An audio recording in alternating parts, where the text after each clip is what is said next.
the continuation of my previous video on going concern assessment. I had to stop my previous video halfway through as there were some technical glitches. Okay, so now without further delay, let us continue what we were discussing about. Previously, we were discussing about what are the factors that might affect management's judgment while making the assessment that whether going concern basis is applicable or not for preparing the financial statements.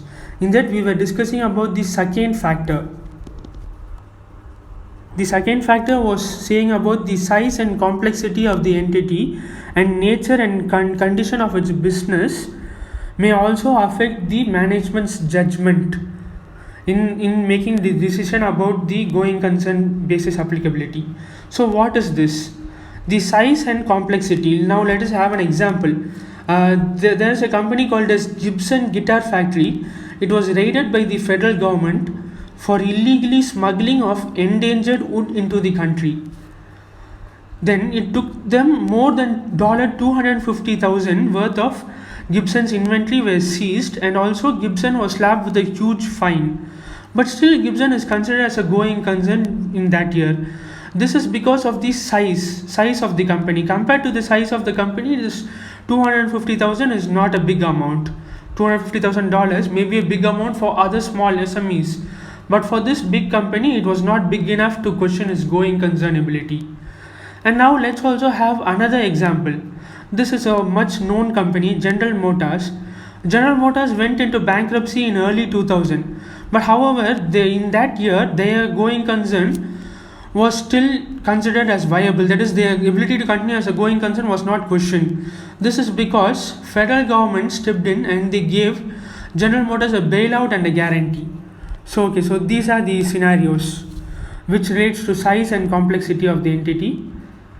And now any judgment, this is the third factor, that is any judgment about future is based on information available at the time at which the judgment is made. However, there may be subsequent events which may result in outcomes that were inconsistent with the judgments that were made. So what is this? Just like how I said previously, this corona example, because of COVID-19, now in April we had full shutdown. However, during last April, we would never have thought of such a scenario.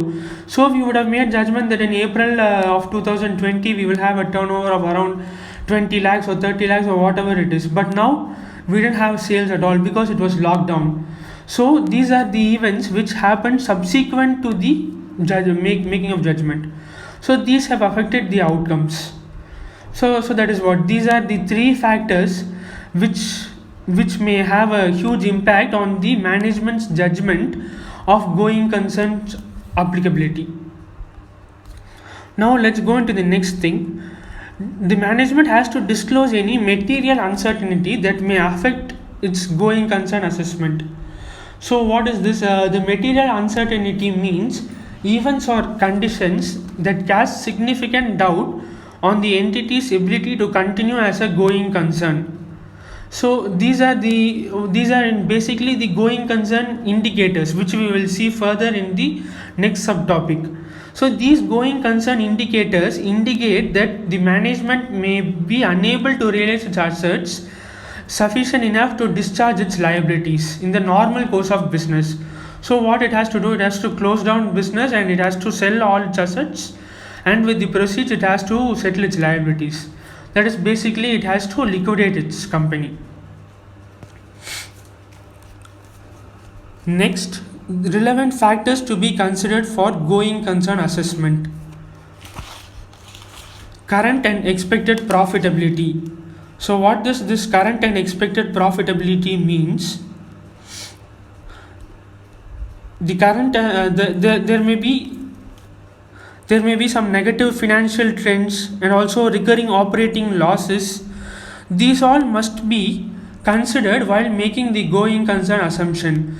The management must consider, are these recurring losses and negative financial trends so huge enough to affect the going concern ability of the company. And also the debt repayment. This also need to be considered while making the going concern assumption. Debt repayment means like working capital deficiencies and negative cash flows from operating activities and other key financial ratios might also indicate that going concern ability is under question. And default on loans, all these are debt repayment problems. And sources of financing. Sources of